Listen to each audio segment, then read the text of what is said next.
अजीज मिस्र ने अमीर हमजा को एलची के जरिए इताअत का पैगाम भेजा और फिर खुद भी अपने वजीरों और अमीरों समेत उनकी खिदमत में हाजिर हुआ। उसने अमीर के कदमों को बोसा दिया। लिंधूर और आदि पहलवान के हाथ चूमे। उम्रो अयार को खुश करने के लिए अशरफियों की 1000 थैलियां इसे इनायत कीं। इस तरह इस्तिफ्तानोश, सदफनोश और दूसरे पहलवानों को भी तोहफे तहाइफ देकर खुश कर दिया। अमीर हमजा अजीज मिस्र का अखलाक देखकर हैरान रह गए। वो बार बार कहता था, हुजूर, मेरी बड़ी खुशनसीबी है कि आप यहां तशरीफ लाए। ये सल्तनत क्या चीज है, कहिए तो सारी दुनिया अब पर कुर्बान कर दूं। इंसान खुशामद और तारीफ की बातें पसंद करता है। अमीर हमजा में भी ये कमजोरी थी। अजीज मिस्र ने खुशामद और तारीफ का ऐसा जाल बिछाया कि अमीर इसमें फंस गए और उन्होंने अजीज मिस्र की ये दरख्वास्त कबूल कर ली कि शाम को दावत में शरीक होंगे। इधर अजीज मिस्र ने अपने महल में दावत का शानदार इंतजाम किया और अमीर हमजा ने लश्कर की निगरानी के लिए इस्तिफ्तानोश और सदफनोश को छोड़ा और खुद तमाम दोस्तों को लेकर शहर में दाखिल हुए। लोगों ने नारों से उनका इस्तकबाल किया और सबके गिले में फूलों के हार डाले। शहर में चरागा किया गया था और गली कूचों में ऐसा हुजूम था कि खबे से कुआं छेलता था। अजीज मिस्र अपने अमीरों और वजीरों समेत अमीर हमजा के इस्तकबाल के लिए महल के दरवाजे पर मौजूद था। वो मेहमानों को निहायत इज्जत से महल में ले गया और दस्तरखान बिछाने का हुक्म दिया। गुलामों ने आनन फानन हजारहा किस्म के खाने दस्तरखान पर सजा दिए। आदि पहलवान की आंखें खुशी से चमकने लगीं और मुंह में पानी भर आया। उसने खूब बढ़ बढ़ के हाथ मारे और देखते देखते दस्तरखान पर झाड़ू फेर दी। आदि की यह खुराक देखकर अजीज मिस्र और उसके दरबारियों के होश उड़ गए। जल्दी जल्दी चंद बकरे बनवाकर उसके आगे रखे और आदि उन्हें भी चट कर गया। इस पर भी इसका पेट अच्छी तरह नहीं भरा था और वो और खाना मांगने का इरादा कर रहा था कि अमीर हमजा ने इशारे से इसे मना कर दिया। तब आदि ने पेट पर हाथ फेरा और एक ऐसी जबरदस्त डकार ली कि महल के बुर्ज पर बैठे हुए बेशुमार जंगली कबूतर डर कर उड़ गए। खाने से फारिग हुए तो फलों की बारी आई। फिर खुशबूदार शरबत से भरी हुई बड़ी बड़ी बिलौर की सुराहियां और शीशे के प्याले लाए गए। इसी शरबत में बेहोशी की दवा मिली हुई थी। अजीज मिस्र ने अपने हाथ से प्याले भर भर कर मेहमानों को देने शुरू किए। आदि पहलवान की प्यास भला एक प्याले से क्या बुझती। उसने ऊपर तले 10-12 सुराहियां चढ़ा ली और उल्टा गफिल हो गया। बेहोश होने से पहले इसने लिंधूर से कहा, ऐसा मजेदार शरबत जिंदगी भर नहीं पिया था। मगर भाई देखना, इस कमरे की छत क्यों घूम रही है। लिंधूर ने भी जी भर के शरबत पिया था और उसकी हालत भी आदि से कुछ मुख्तलिफ ना थी।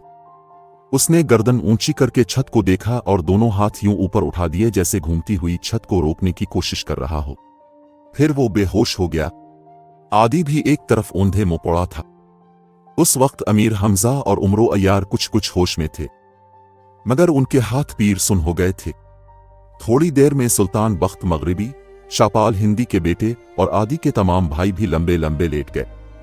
तब अमीर हमजा ने उमरो से कहा, आज हम मारे गए। अजीज मिस्र ने शरबत में कुछ मिला दिया है। ये सुन के अजीज मिस्र पर खौफतारी हुआ।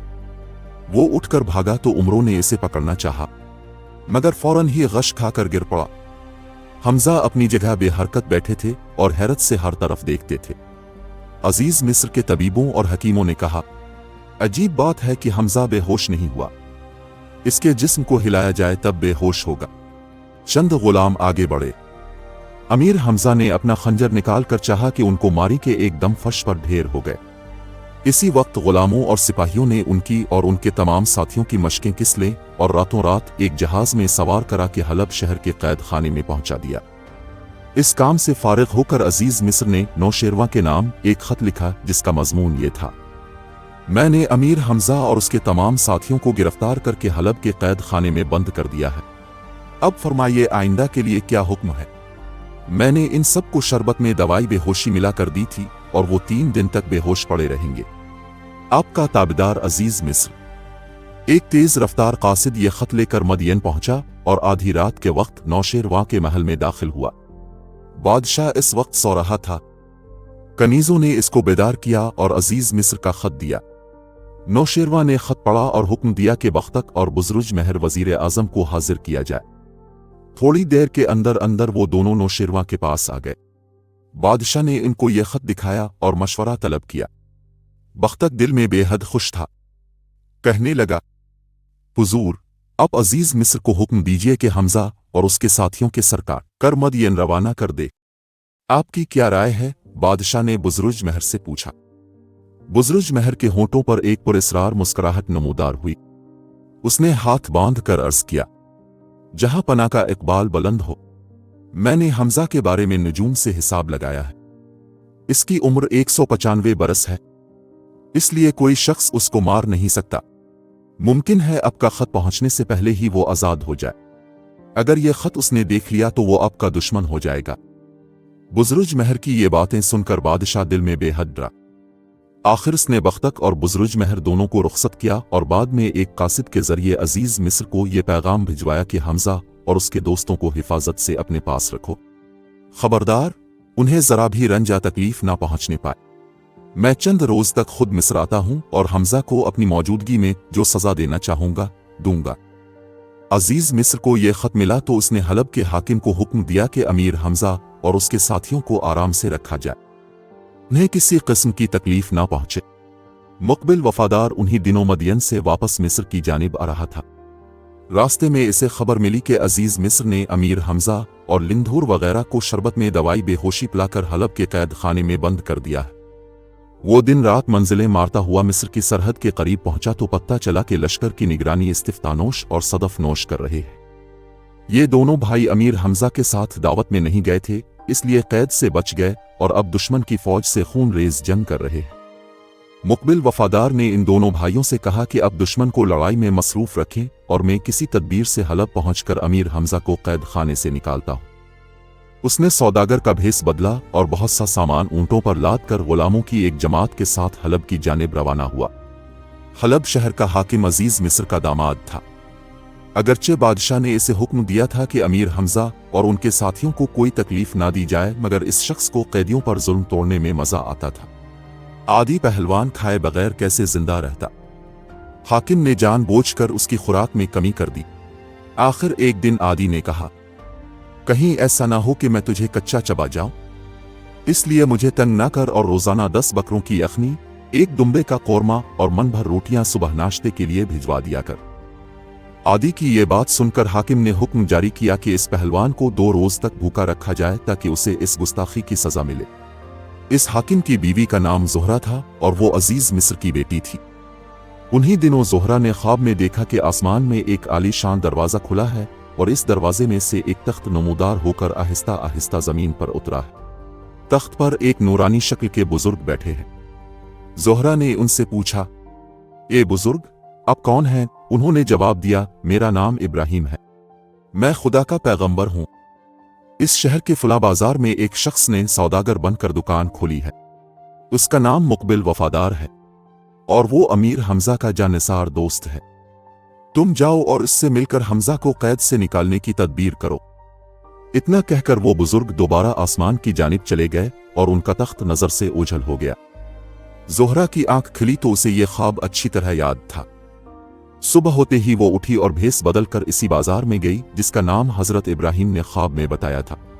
मुकबिल वफादार कपड़े की दुकान खोले बैठा था। जोहरा ने इसे पहचान लिया और चुपके से कहने लगी, क्यों साहिब, आप ही का नाम मुकबिल है और क्या आप अमीर हमजा के जानिसार दोस्त हैं? ये सुनना था कि बेचारे मुकबिल के पैरों तले की जमीन निकल गई। चेहरे पर हवाइयां उड़ने लगी और इतना बदहवास हुआ कि जवाब में एक लफ्ज भी इसके मुंह से ना निकल सका। हैरान था कि इस औरत को क्यों कर पता चल गया कि मैं कपड़े का सौदागर नहीं, अमीर हमजा का दोस्त हूं। उसे चुप देखकर जोहरा ने फिर कहा, अब बोलते क्यों नहीं? मैं जोहरा बेगम हूं, हलब के हाकिम की बीवी और अजीज मिस्र की बेटी। अब तो मुकबिल वफादार के रहे सहे ओसान भी जाते रहे। समझ गया कि जोहरा बेगम की शक्ल में कज़ा आई है। खैर, अब राज फाश हो ही चुका है, हिम्मत से काम लेना चाहिए। ये सोचकर मुकबिल ने कहा, आप दुरुस्त फरमाती हैं, मेरा नाम मुकबिल है। तब जोहरा ने इसे ज्यादा परेशान करना मुनासिब न समझा और अपना ख्वाब कह सुनाया। मुकबिल ये सुनकर बेहद खुश हुआ। जोहरा कहने लगी, अब बिल्कुल फिक्र ना कीजिए, आधी रात के वक्त अपने गुलामों को साथ लेकर कैद खाने की इमारत के नजदीक पहुंच जाइए। मैं खुद वहां आऊंगी और पहरेदारों से कह सुनकर अमीर हमजा और उनके साथियों को रहा करा दूंगी। गर्ज आधी रात हुई तो मुकबिल ने अपने गुलामों को सियाह कपड़े पहनाए और तलवारें लेकर कैद खाने की तरफ चला। वहां चारों तरफ फौजी पहरा लगा हुआ था और किसी की मजाल ना थी कि अंदर कदम रखता। इतने में ज़ोहरा एक खूबसूरत रथ पर बैठ कर आए। इसके साथ कई गुलाम सवार थे और उनके पास अशरफियों की बहुत सी थैलियां थीं। ज़ोहरा थोड़ी देर तक पहरेदारों और कैद खाने के दारोगा से केसर पेसर करती रही। फिर इसके गुलामों ने अशरफियों की थैलियां पहरेदारों में तकसीम कर दें। इसके बाद ज़ोहरा बानो ने पुकार कर कहा, मुकबिल वफादार अगर यहां मौजूद हों तो आगे आ जाएं। ये सुनते ही मुकबिल वहां पहुंच गया। पहरेदारों ने उसे सलाम किया और कैद खाने का दरवाजा खोल दिया। अंदर घुप अंधेरा था। मुकबिल ने मशल रोशन की और अंदर दाखिल हुआ। इसके जिस्म पर सियाह लिबास था। एक हाथ में जलती हुई मशल और दूसरे हाथ में चमकती हुई तलवार थी। अमीर हमजा और उनके दोस्त जागते थे। उन्होंने देखा कि एक जल्लाद सर से पीर तक काला लिबास पहने और तलवार हाथ में लिए चला आता है। आदि पहलवान चला उठा, या हमजा खबरदार, ये मूजी हमें कत्ल करने आ रहा है। अमीर हमजा कर ही क्या सकते थे। उनके जिस्म का बंद बंद लोहे की जंजीरों में जकड़ा हुआ था और यही हाल दूसरे पहलवानों का था। कायक उम्रो अयार के हल्क से खुशी का नारा बुलंद हुआ। उसने मुकबिल को पहचान लिया था। मुकबिल आगे बढ़कर हमजा के कदमों में गिरा और रोने लगा। फिर चाहा कि उनकी जंजीरें काटे कि हमजा ने कहा कि पहले मेरे साथियों को आजाद कराओ। मुकबिल ने एक एक करके सबको आजाद कर दिया। इतने में अमीर हमजा ने ऐसा जोर किया कि लोहे की जंजीरें मोम की मानिंद पिघलकर टूट गईं और वो आजाद हो गए। ये देखकर मुकबिल ने कहा, हमजा भाई, तुमने पहले इन जंजीरों कर तोड़ने की कोशिश क्यों ना की? कोशिश तो बहुत की थी मगर कामयाबी ना हुई। मैं समझ गया कि यह खुदा की तरफ से आजमाइश है और अब देख लो कि जब ये आजमाइश खत्म हुई तो जंजीरें खुद ब खुद मोम की तरह नरम पड़ गईं। इसी तरह बातें करते और एक दूसरे से मिलते मिलाते सब लोग कैद खाने से बाहर आए।